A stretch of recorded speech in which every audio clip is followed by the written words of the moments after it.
Mr. Peanut is an archetypal character of Odin Teatret. He is a character that cannot die.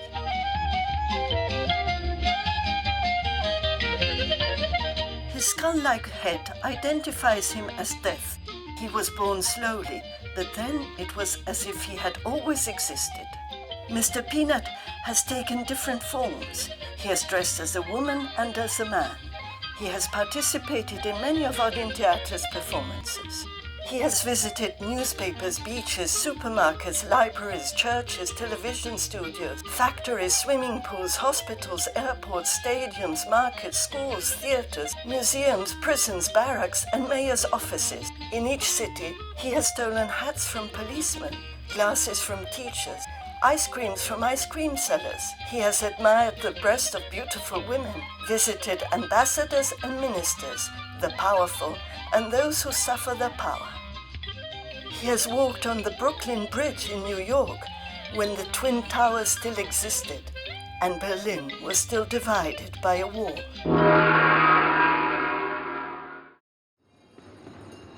Mr. Peanut was born in 1976. In the beginning, he was a tall, heavy skeleton that danced in the air hanging from a long pole. He accompanied Odin Teatret's first street parades. Here, we see him during the Barter, organized by the Santa Marta Social Center in Milan, where I, Julia Varley, saw Odin Teatret's Book of Dances for the first time and decided to follow the group to Denmark to learn. I am still there. I have worked as an actress at Odin Teatret since 1976. In 1977, Tom Fjordefalk, an actor who walked on stilts, put a skull on his head. Tom lent his body to death. One of his first parades was along Barcelona's Rambla and Barrio Chino.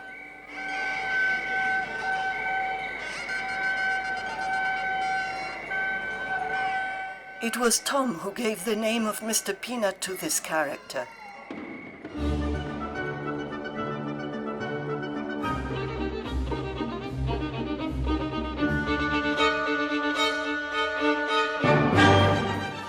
The head's shape resembled a peanut and was indirectly reminiscent of a rich peanut farmer who was then President of the United States.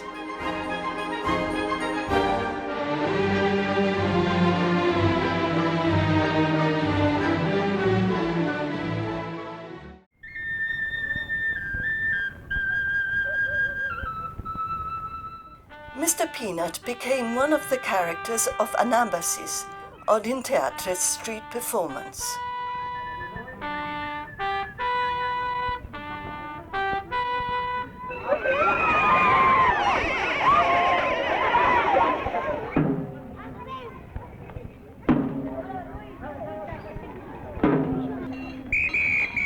Anabasis traveled the streets of the world, heading towards the sea with his army of actors.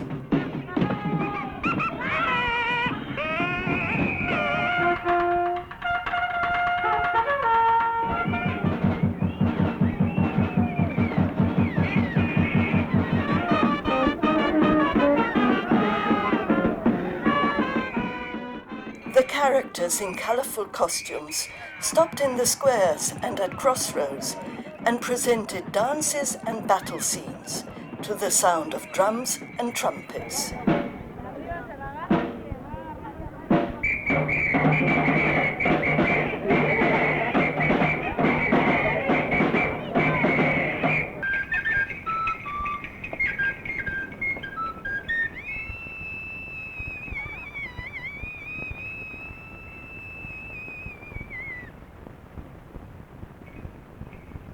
In the end, Mr. Peanut, together with the character of the androgyne on stilts, imprisoned all the actors in a large black cloth.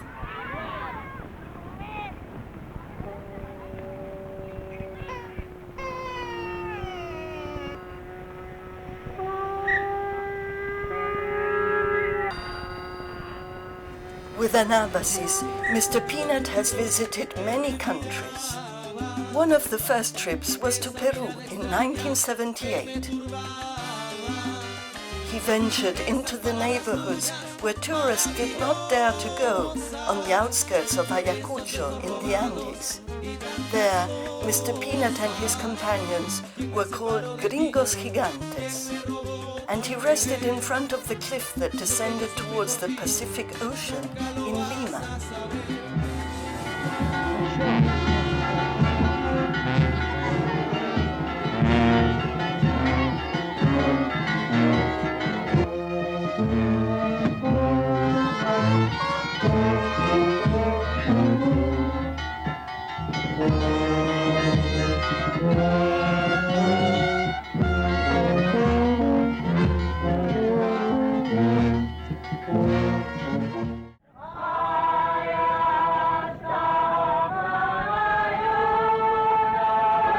Mr. Peanut has a child, a small skeleton that at first was attached to Silvia Ricciardelli's drum, also in the street performance Anabasis, and then appeared in Iben Nage Rasmussen's arms in the performance The Million.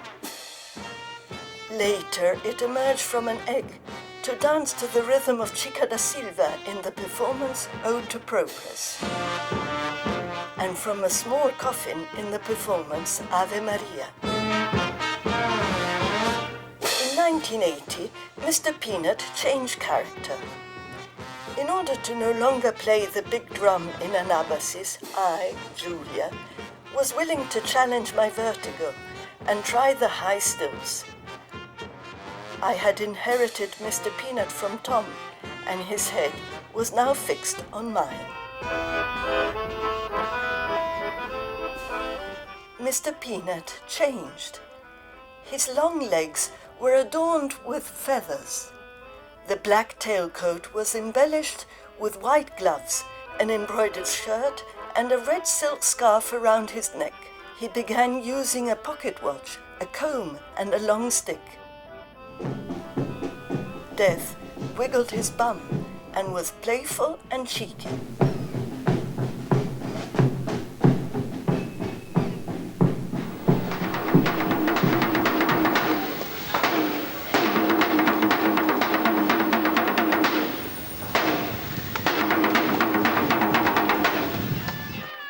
Mr. Peanut is not death for me, but a character full of life. Shaking hands with all the children of Josebron is one of the experiences that has most marked my development as an actress.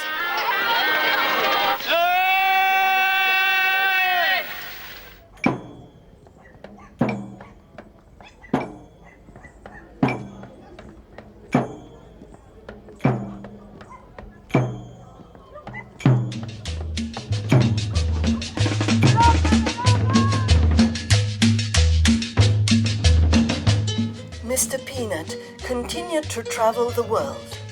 For more than 40 years, he has participated in Odin Teatret's barters, mixing with the Burakumin, the parias of Osaka, and the girls of Amsterdam's red light district. He bought souvenirs at the market in Guadalupe in Mexico and raised money with 3 children in Bogota.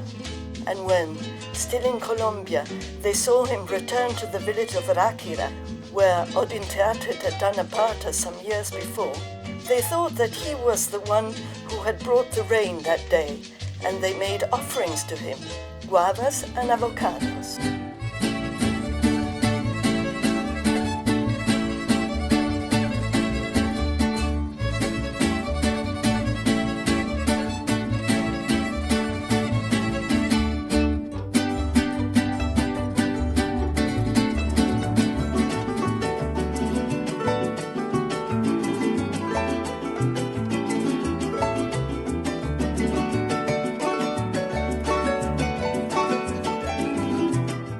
Caracas, Venezuela, Mr. Peanut participated in a barter in front of the city prison. The inmates watched from the windows, and at the end of the performance, they threw messages to be transmitted to their families. Yo pregunto a los presentes si no se han puesto a pensar que esta tierra es de nosotros y no del que tenga más. In Montevideo, in 1986, in the ruined square of Ancina, the old black neighborhood, Mr. Peanut did his first striptease to the rhythm of candombe drums, transforming himself from a man in tails to a woman who danced with a colored miniskirt. Que si las manos son nuestras, We returned a few years later for another barter, and then again, when the square had become a modern residential neighborhood and there was no longer space for theater.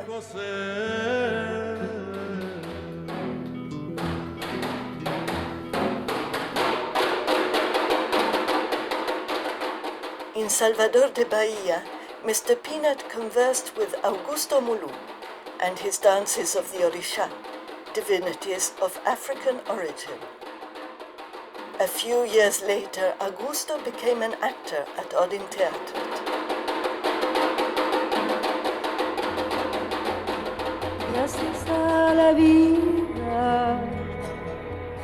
The photos of Tony D'Urso show Mr. Peanut with a heart-shaped loaf of bread advancing towards the presidential palace of the Moneda in Santiago, where Salvador Allende had died. It was in 1988, and General Augusto Pinochet was still in power in Chile. Police dragged me by my hair to a police van, with the still attached to my legs. The intervention of the Danish embassy and of one of our organizers, Rebecca Guillotto, a famous Chilean actress, was decisive to get Mr. Peanut's costume and head back so that they didn't stay in Chile forever. In 1983, Odin Teatret was in New York with the performance Ashes of Brecht, invited by the Theatre of La Mama. During the mornings off, Mr. Peanut visited Central Park to greet the statue of Hans Christian Andersen. He was brusquely stopped in the East Village by a policeman who only wanted to take his photograph. He walked the streets surrounded by skyscrapers that looked like cathedrals and trembled on the Brooklyn Bridge from the vibrations of the cars that drove speedily underneath.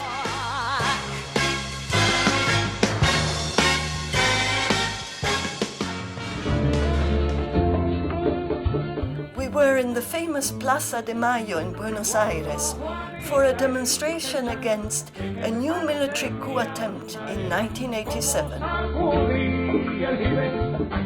The military wanted to avoid the trials for the enforced disappearances during the dictatorship. Mr. Peanut carried an impromptu sign made from a drum cover, embroidered with Olvido, Oblivion. Odines de Dinamarca. Nosotros quisiéramos que ellos se sintieran como en su casa. We arrived in a bus without doors to the stadium of Havana's psychiatric hospital for a barter involving patients and a group of children.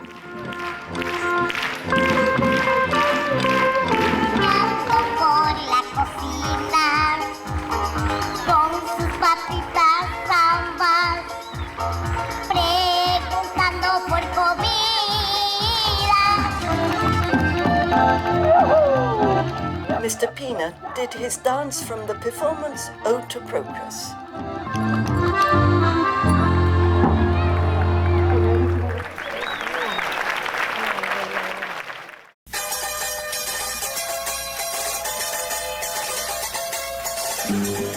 Every 10 years, from 1978 to 2018, Mr. Peanut has visited Ayacucho, the town in the Andes, at the epicenter of the war between the Peruvian army and the Shining Path.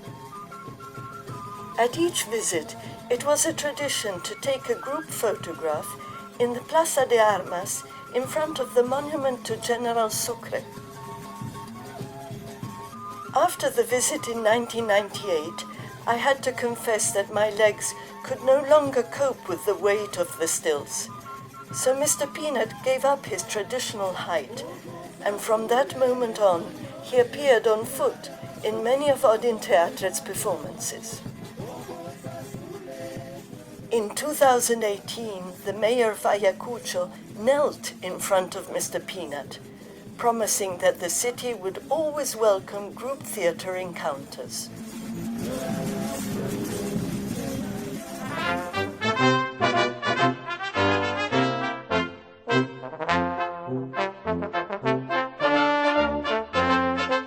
In 2004, we celebrated Odin Teatret's 40th anniversary in Holstebro.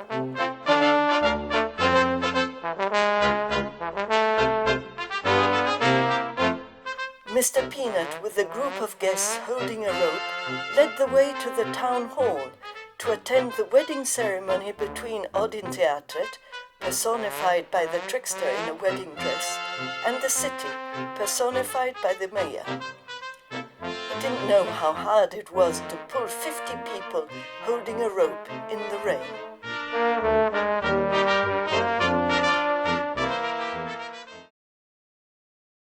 For years, Mr. Peanut was the identity behind which I could reveal and hide myself. For my first solo performance, The Castle of Holstebro, I chose Mr. Peanut to speak for me. In the end, it was he who forced me to speak. So, with him, I dialogue with myself. In the first version of this performance, created in 1990, Mr. Peanut had stilts. In 1999, for a second version, prepared for a smaller space and without stilts, I wrote, "Dear Mr. Peanut, now, after being a giant, you look like a dwarf in your shortened trousers. As we get older, instead of growing, we become smaller. Together, we found a piece of coral in the ocean. Of his bones a coral made, of his and her bones. Our wish has been granted. The girl dressed in white and the man in tails with a skull head are now one and the same person. In the secret room of the Castle of Holstebro II, we are united as never before. Lots of love, Julia." Oh my love, take this waltz, it's yours now, it's all that there is.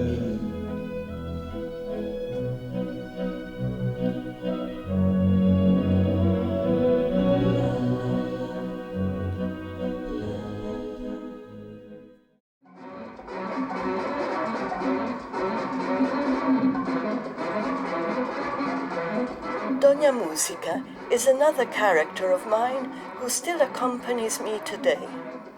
Mr. Peanut managed to slip into her garden and become one of the butterflies in the final scene of Doña Musica's Butterflies, a performance created in 1997.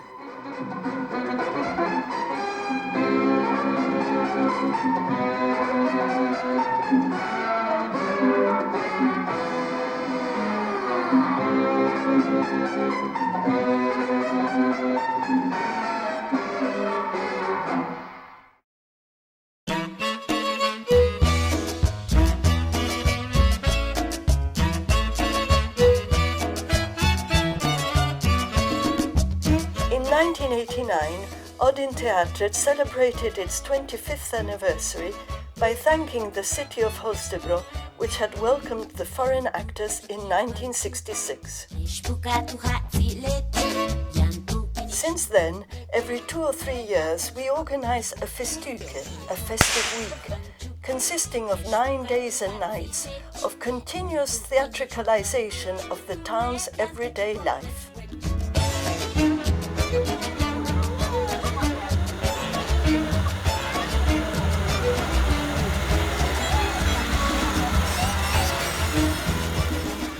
In 1991, for the Festuke entitled The Danish Columbus, the theatre director Kirsten Delholm had a boat built on the roof of a supermarket. At the end, the boat was buried in the park and a tree was planted on top. Mr. Peanut and the Teatro Tascabile of Bergamo attended the ceremony.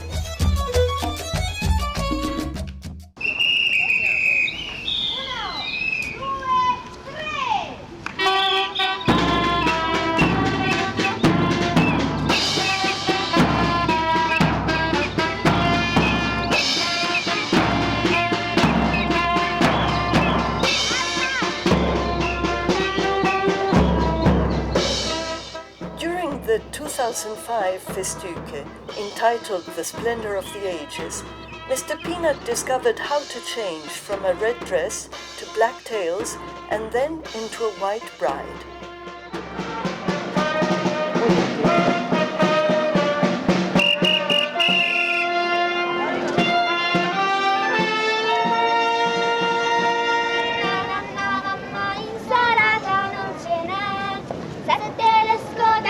Sulla tavola del re, ninna nanna mamma ce n'è una anche per te, dentro ci mettiamo su tutto quello che vuoi tu.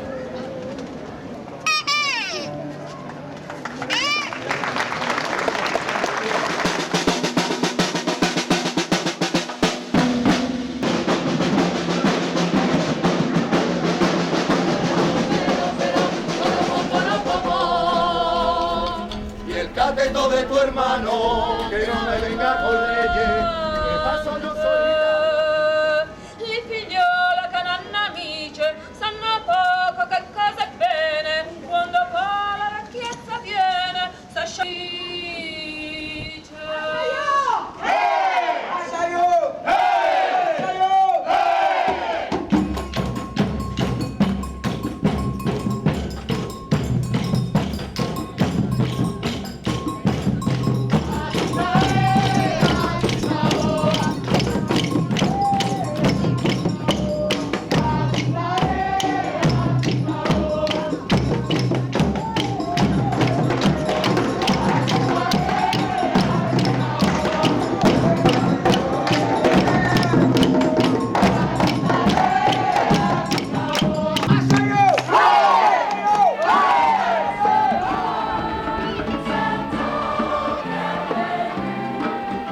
For the 2017 Festuke, The Wild West, Roots and Shoots, Mr. Peanut allied himself with the centaurs of the Théâtre du Centaure from Marseille.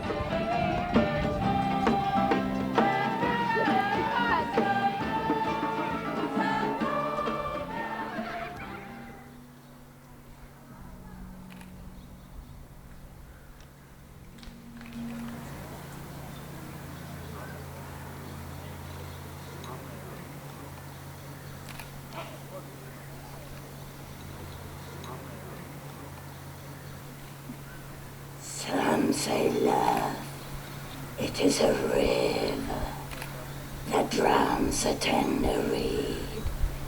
Some say love, it is a razor that leaves your soul to bleed.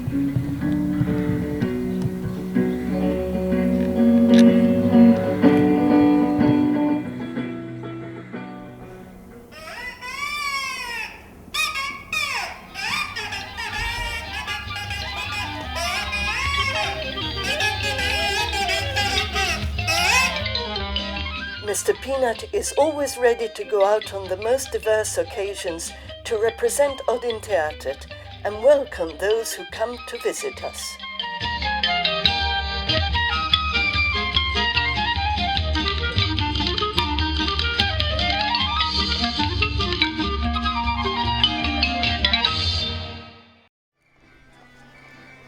Odin Teatret's 50th anniversary was celebrated during the 2014 Festuke, entitled Faces of the Future, Ghosts and Fictions.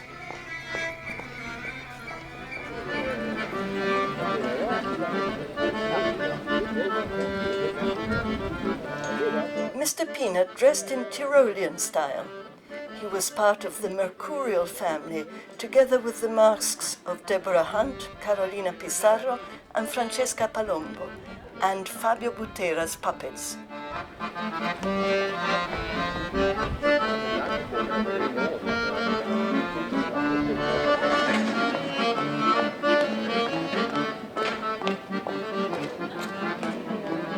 We put the future on sale.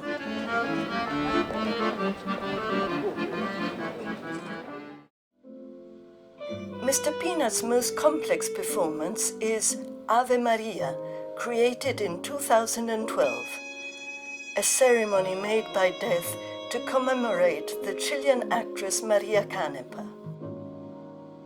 It all started with killing time, 17 minutes of Mr. Peanut's life, a challenge in finding new behaviors of the character who had already experienced everything. Mr. Peanut entered like a tired farmer who returns home with his crop and ended like the Virgin with child holding a little horse instead of a scepter.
In Ode to Progress, Mr. Peanut leads the hidden people of the elves, who will eventually succumb to a hunter and his infallible gun. Even Mr. Peanut, Death, will have to pretend to die, to be resurrected in the next performance.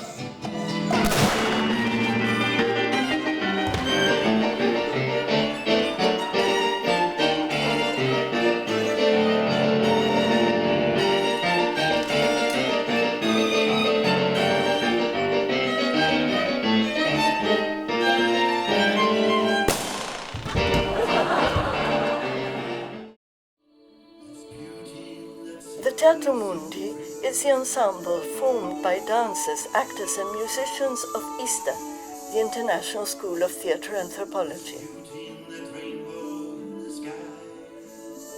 At the end of each Easter session, the Teatro Mundi presented a performance composed of scenes from different traditions in which Mr. Peanut played different parts.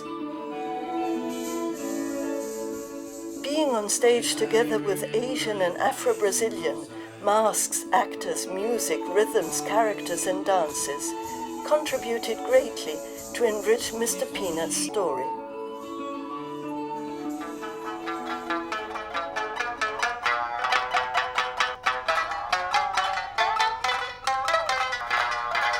In Ego Faust, Mr. Peanut assisted Kanichi Anayagi during the hikinuki, the sudden change of costume from the red to the white kimono, which occurred after Margrethe had killed her newborn baby.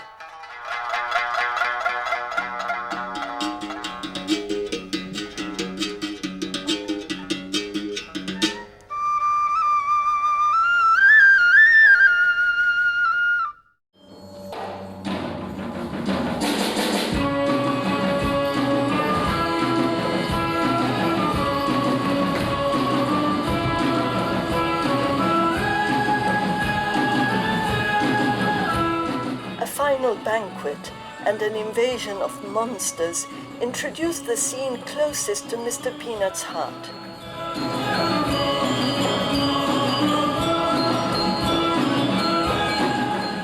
I choose this scene to end the story of the character that cannot die.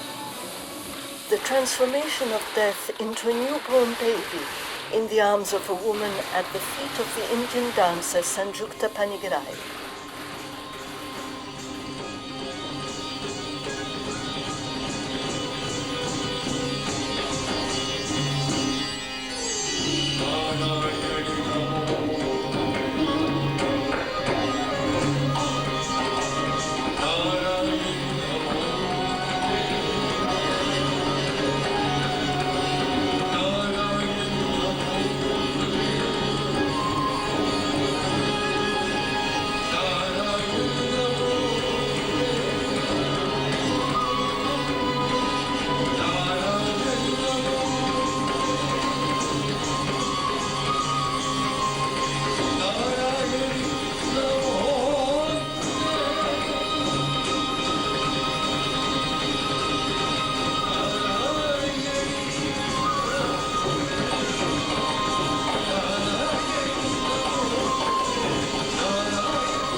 Sanjukta concluded her liberating dance of moksha, swaying slightly. I looked up at Sanjukta to see how, shuddering, she showed the whites of her eyes. It was as if her soul left her body to reverberate in the memory of the spectators and in the newborn baby smiling in my arms.